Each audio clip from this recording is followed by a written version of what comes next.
예, 정의당 원내대변인 김종대 의원입니다. 제가 브리핑 드릴 내용은 정의당 2016년 국정감사 총평입니다. 2016년 국정감사가 마감했습니다.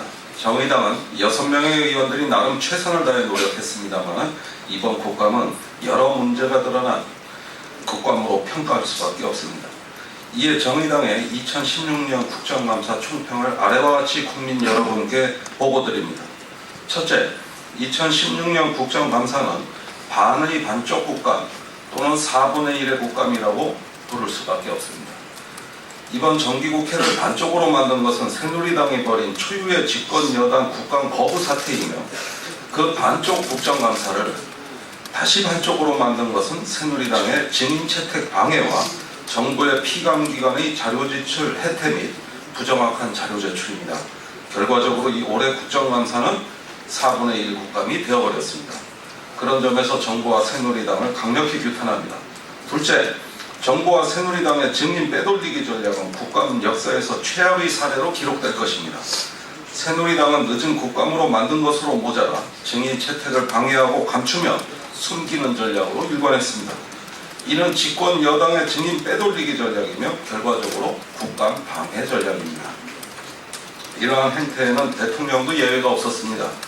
박 대통령은 이석수 청와대 특별감찰관의 사표를 국감 직전에 수리함으로써 국감 증인 빼돌리기에 앞장섰습니다. 이는 국정감사 평가 역사에 반드시 행정부에 의한 국감 방해 사례로 기록되어야 합니다. 셋째, 정부의 무성의한 자료 제출은 사실상 무자료 거래 행태로서 강력 처벌해야 합니다. 정부 피감기관들은 국회 자료 요구에 시간을 늦추고 무성의한 자료를 제출하는 식으로 대응하였습니다. 이는 민간 거래로 치자면 무자료 탈세 거래에 해당됩니다. 이런 사례가 실제로 일어나면 국세청에서 철퇴를 내리듯이 향후 이러한 정부의 피감기관의 무자료 거래 행태에 대해 국회 차원의 강력한 강제조항 및 처벌조항이 마련되어야 합니다. 이런 평가를 바탕으로 정의당은 다음과 같은 국정감사 3대 개혁과제를 제출합니다. 첫째, 20여일의 짧은 국감에 정부와 피감기관의 비협조 속에서 방대한 감사를 진행하는 것은 사실상 불가능합니다. 각 상임위 차원에서 매년 연초에 연중 최소 30일 이상의 감사 계획을 제출하여 정기국회 전에 감사를 마치고 그 결과를 법안 및 예산심사에 반영하는 사실상 상시 국감체제로 전환해야 합니다. 둘째, 정부와 피감기관의 증인 출석 거부 및 무성의한 자료 제출에 강력한 제재가 있어야 합니다. 국감에서 가장 중요한 것은 제시간에 정확히 제출되는 자료와 필수 증인의 출석입니다. 이를 해태한 기관에 대해서는 기관장의 해임 건의, 관계 공무원에 대한 징계 요구 등 보다 강력한 제재 수단을 마련해야 합니다. 또한 증인에 대한 여야 합의에 대해 불가능한 경우에는 의석 비율에 따라 각 정당이 각기 증인을 선정하도록 해야 합니다.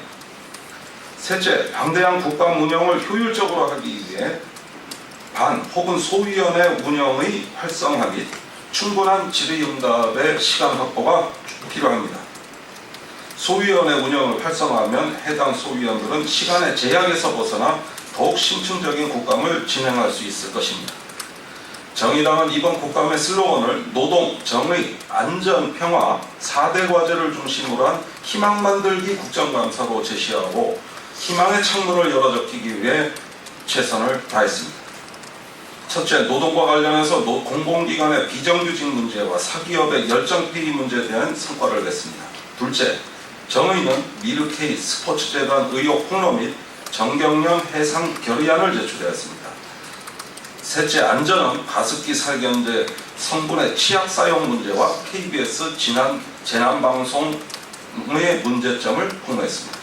넷째, 평화는 힐체인 등 대북 대응 전략 및 무기 소요의 문제점 지적과 군 피해자 치유센터 공감 등의 성과를 냈습니다.